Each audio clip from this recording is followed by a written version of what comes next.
Il y a 3 ans, si vous m'aviez dit que je me retrouverais dans la situation dans laquelle je suis maintenant, je vous aurais pensé que vous mentiez. J'avais 25 ans et mon mari avait 29 ans et nous avions un fils de 2 ans. Lorsque nous nous sommes rencontrés pour la première fois, je n'avais pas beaucoup d'expérience dans le monde de rencontres et j'avais seulement été intime avec 2 autres hommes avant de rencontrer mon mari. Cependant, mon mari était assez différent de moi à cet égard. Il avait la réputation d'être un séducteur, quelqu'un qui sortait avec plusieurs personnes à la fois. Je soupçonnais même qu'il puisse avoir une dépendance sexuelle parce qu'il hésitait à s'engager dans une relation sérieuse avec moi. Au début de notre relation, j'ai dû me résoudre à l'ignorer à plusieurs reprises pour le pousser à s'engager. Il voyait d'autres personnes à l'époque et m'a dit que je ne pouvais pas satisfaire tous ses besoins spirituels si nous étions exclusifs. Face à ce dilemme, j'ai décidé de le défier. Je lui ai dit de nous donner une chance ou de partir. À ma grande surprise, il a choisi de nous donner une chance et a décidé de devenir exclusif avec moi. Lorsque nous avons décidé d'être exclusifs, notre vie intime est devenue assez active. Nous faisions l'amour tous les jours et parfois même 2 fois par jour. À ma grande surprise, j'ai découvert que je pouvais le suivre et satisfaire ses besoins. Il s'est avéré que j'appréciais presque autant le sexe que lui. L'une des raisons pour lesquelles je n'avais pas été avec beaucoup de partenaires avant de rencontrer mon mari était due à mon éducation religieuse. Mes croyances m'avaient guidée à être plus réservée dans mes relations amoureuses.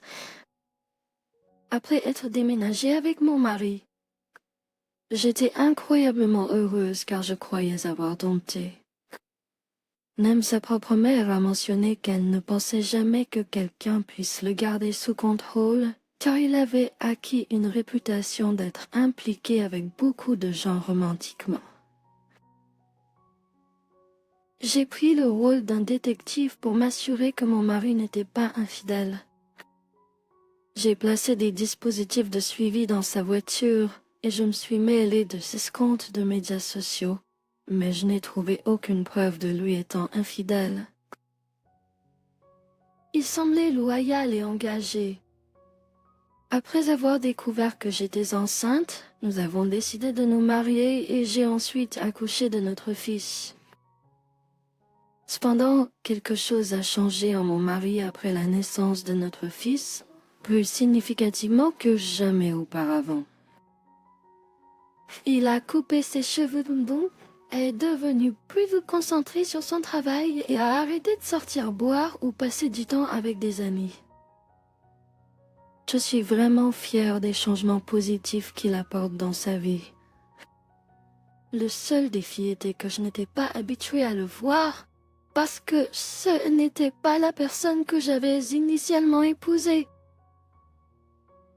Notre vie sexuelle a connu une baisse significative de fréquence, passant de l'intimité chaque jour à seulement 1 fois par semaine. J'ai d'abord suspecté que mon mari me trompait peu. Mais après enquête, tout semblait en ordre et... Il travaillait plus d'heures et gagnait plus d'argent, ce qui expliquait son sens accru à la maison. Étrangement, pendant cette période, mon désir sexuel était à un niveau record, et je me suis retrouvée à me tourner vers du contenu en ligne pour satisfaire mes besoins. Avant cela, je ne m'étais jamais engagée dans un tel comportement, mais je me suis de plus en plus sentie attirée par le fait de regarder et de fantasmer sur les choses que je voyais en ligne. Ce qui a rendu les choses encore plus difficiles, c'est que plus je regardais, plus mes désirs devenaient un maudit forts, et ils semblaient insatiables. Cela est devenu si grave que j'ai commencé à penser à ces choses explicites que j'avais vues en ligne pendant les moments intimes avec mon mari. Une particularité en particulier qui a commencé à me consumer était l'idée d'être intime avec plusieurs hommes simultanément. Je savais que cela pouvait paraître non conventionnel, mais je ne pouvais pas m'empêcher de laisser ces pensées dominer mon esprit. Bien que mon mari soit merveilleux, j'ai commencé à sentir que notre vie intime perdait de son éclat. Je me suis mise à être agacée par des choses à propos de lui qui ne m'avaient jamais échappé auparavant. Je me suis rendu compte que ma seule frustration affectait notre relation de manière négative et j'en étais consciente. Comme mon mari et moi étions bons pour parler ouvertement de nos sentiments, j'ai décidé d'exprimer ma frustration à lui. Et ai fait des efforts pour initier plus d'intimité et s'engager dans plus de préliminaires, ce qui était une étape positive. Cependant, pendant nos moments intimes, j'ai ressenti comme s'il n'était pas complètement investi, comme s'il le faisait par obligation plutôt que par un désir réel. Nous avons eu une autre conversation à ce sujet, et il a fait de son mieux pour s'améliorer. Mais malgré ses efforts, cela me semblait toujours manquer quelque chose, et ce qu'il faisait n'était pas suffisant pour satisfaire mes besoins. Donc, j'ai commencé à supposer que ma vie continuerait sur cette voie insatisfaisante. J'ai continué à chercher satisfaction à travers le contenu en ligne, pour combler mes désirs. Puis un jour, mon mari est rentré à la maison avec des nouvelles excitantes. Il avait reçu une promotion au travail qui s'accompagnait de plus de responsabilités. Alors que la plupart des femmes se réjouissent d'apprendre que leur mari gagne plus d'argent. Je savais ce que cela pouvait signifier pour notre vie intime. Notre relation était déjà tendue dans ce domaine, et je craignais qu'elle ne devienne inexistante s'il acceptait ce nouveau poste. Bien que je puisse voir à quel point il était heureux de la promotion, je ne voulais pas assombrir son humeur. Alors, à l'extérieur, j'ai fait semblant d'être heureux pour lui, mais à l'intérieur je plais de frustration. Pour exprimer mes préoccupations, j'ai commencé à faire de petites choses qui l'agaçaient, jusqu'à ce qu'il comprenne qu'il y avait quelque chose qui me dérangeait, et nous avons dû avoir une conversation sérieuse. Pendant notre discussion, j'ai admis que j'avais réfléchi à l'idée d'ouvrir notre relation. Cette idée avait été influencée par le contenu que j'avais consommé en ligne. J'ai suggéré la possibilité d'une relation ouverte, mais il a refusé catégoriquement. J'ai soulevé le sujet à quelques reprises, mais il est resté ferme dans son rejet de l'idée.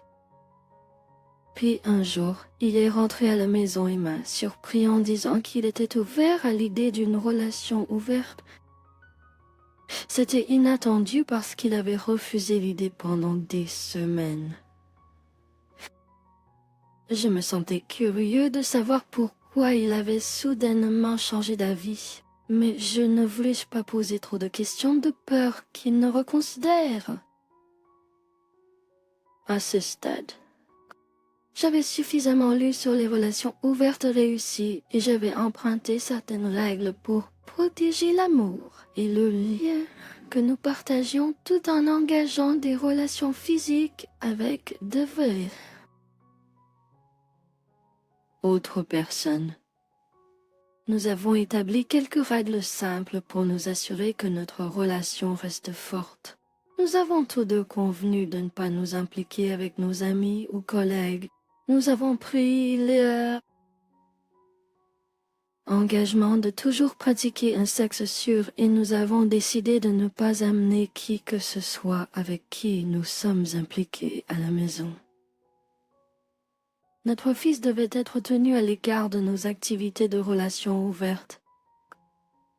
Nous nous sommes engagés à nous tenir informés de nos plans et intentions concernant d'autres partenaires. Nous avons décidé d'éviter toute implication romantique avec d'autres partenaires que nous avons clairement définis comme des comportements tels que emménager ensemble, rencontrer les familles de chacun, planifier d'avoir des enfants ensemble et comportements similaires. Ces règles ont été mises en place pour garantir que notre relation reste forte et aimante, même si nous explorons la possibilité d'être avec d'autres personnes physiquement. Nous avons établi certaines règles pour que notre relation ouverte fonctionne en douceur. Tout d'abord et avant tout, nous nous sommes mis d'accord pour dire que c'était acceptable d'avoir des sentiments pour d'autres personnes, à condition de les gérer de manière mature. Nous avons également décidé de partager les mots de passe de nos téléphones et l'accès à nos comptes de médias sociaux les uns avec les autres, en signe de confiance et de transparence. Enfin, nous nous sommes engagés à partager des informations sur nos interactions avec d'autres personnes. Ces règles semblaient équitables et mon mari a accepté. Nous avons également accepté de discuter et de modifier cette liste si nous ressentions le besoin d'y ajouter d'autres éléments à l'avenir. Une fois ces règles en place, j'ai décidé de l'essayer. J'ai rejoint une application de rencontre appelée Tinder et j'ai commencé à faire défiler les mecs les plus attirants que je pouvais trouver. Je voulais explorer les fantasmes qui me trottaient dans la tête depuis un moment. Au début, j'étais nerveuse quand j'ai matché avec les 3 premiers mecs, mais après ça, mon nervosité a commencé à s'estomper. J'ai rencontré 7 gars différents avant de finalement trouver 3 qui sont devenus mes réguliers dans cette nouvelle phase de notre relation. Je me souviens du moment où je lui ai parlé de ma première expérience avec quelqu'un d'autre et je l'ai regardé essayer d'agir comme si tout allait bien. Je dois admettre que l'idée d'avoir une relation ouverte avait semblé attrayante. Je voulais l'annuler quand je l'ai vu comment il avait l'air blessé quand je lui ai partagé cette information. Cependant, il m'a assuré que c'était correct et qu'il lui fallait juste un peu de temps pour s'y habituer. Progressivement, je me suis mis à ne plus lui parler des autres partenaires avec qui j'étais impliquée parce que je pouvais voir à quel point cela l'affectait. De plus, quand j'avais été avec 7 partenaires, il n'avait été qu'avec 2 femmes. Pour ménager ses sentiments, j'ai délibérément minimisé le nombre d'hommes avec qui je sortais. Cependant, il a finalement vérifié mon téléphone et a réalisé que je lui mentais. C'est à ce moment-là que les vrais problèmes ont commencé. Après cela, il ne m'a plus jamais regardé de la même manière et notre relation est devenue tendue. J'ai pris la décision unilatérale de mettre fin à une relation ouverte parce que je devenais toxique. 3 des hommes avec qui j'étais sortie faisaient pression sur moi pour que je sois dans une relation engagée avec eux, même si je leur avais parlé de mon mari et de mon fils, que j'aime profondément. Et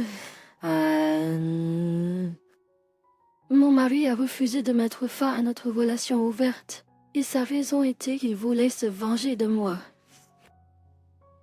Il prétendait que j'avais été avec 15 partenaires, et il ne serait pas d'accord pour mettre fin à la relation tant qu'il n'en aurait pas eu au moins 15 ou plus de femmes. J'ai essayé de lui expliquer que les 15 hommes étaient ceux avec qui je parlais. Pas nécessairement ceux avec qui j'avais été intime, mais il ne m'a pas cru. Notre relation a pris une pente glissante à partir de ce moment-là. Il rentrait tard à la maison et nous avons cessé d'être intimes ensemble. Je supposais qu'il était avec d'autres femmes, mais j'ai ensuite découvert qu'il avait perdu son emploi parce qu'il avait été impliqué avec plusieurs femmes de son lieu de travail. Et la situation avait dégénéré. Cela a dégénéré lorsque la nouvelle de sa perte d'emploi m'est parvenue. Cela provenait de quelqu'un d'autre, pas de lui. Au lieu d'assumer la responsabilité de ses actes, il m'a blâmé, en arguant que c'était moi qui avais introduit l'idée d'une relation ouverte. Je lui ai rappelé que l'un de nos règles avait été de ne pas s'engager avec des collègues, mais il a prétendu qu'étant donné qu'il travaillait tout le temps, les seules femmes auxquelles il avait accès étaient moins collègues. À partir de ce moment, notre relation a pris un mauvais tour. Même si nous avions décidé de fermer la relation ouverte, mon mari a refusé de me toucher. Chaque fois que nous avions des disputes, il m'accusait d'être souillée et prétendait qu'il ne pouvait pas avoir de relations sexuelles avec moi sans imaginer d'autres hommes. Nous étions constamment en désaccord et cela ressemblait à une impasse. Notre foyer est devenu un environnement incroyablement toxique, et au milieu de cette tourmente, j'ai cherché du réconfort dans les bras de l'un des hommes avec qui j'avais été impliquée en dehors de notre mariage. Il semblait combler les besoins et les désirs que mon mari ne pouvait pas satisfaire. Lorsque je lui ai fait part de cela, mon mari a décidé de demander le divorce. Et il a été accordé sans contestation car le seul actif important que nous avions était notre maison. Au final, j'ai obtenu la garde principale de notre fils et mon mari a commencé à verser une pension alimentaire pour enfants. Je n'ai pas tardé à réaliser que le partenaire avec qui j'avais eu une liaison, l'homme que je pensais être tout ce que je voulais, s'est avéré être quelqu'un de très différent de ceux que j'avais. Imaginez, il semblait être l'homme idéal lorsque j'étais encore avec mon ex-mari, mais lorsque je suis partie vivre avec lui, il s'est transformé en une personne complètement différente. Pour compliquer les choses, après avoir demandé le divorce, mon ex-mari a trouvé un meilleur emploi et a commencé à sortir avec une femme qui ressemblait étrangement à moi. C'est difficile de ne pas ressentir de regret chaque fois que je dépose mon fils et que je les vois ensemble, vivant la vie que je pensais avoir, mais que j'ai laissé filer. J'ai quitté l'homme avec qui j'étais. Je me suis précipitée dans une autre relation sans me donner le temps de me remettre de la charge émotionnelle du divorce. Et mon estime de moi et ma confiance en moi en ont pris un coup. Après avoir été en série pendant 2 ans, j'ai décidé de faire un pas en arrière et de réévaluer comment je suis arrivée dans cette situation. Une chose dont je suis sûre, c'est que je souhaiterais pouvoir remonter le temps et revenir à la façon dont les choses étaient avant. Je ne comprends pas comment les gens dans les relations ouvertes arrivent à les faire fonctionner. Mais pour moi, cela a eu un impact dévastateur sur ma vie et m'a transformé en quelqu'un que je n'aime pas.